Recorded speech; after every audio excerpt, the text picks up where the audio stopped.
पिछले 72 सालों में हर एक कश्मीरी बच्चा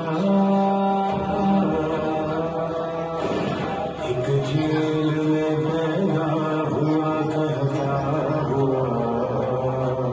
अब जानवरों की दुनिया में अकेले इंसानों के भूले दुनिया वाले चुप बैठे हैं, जालिम की रस्सी खोले।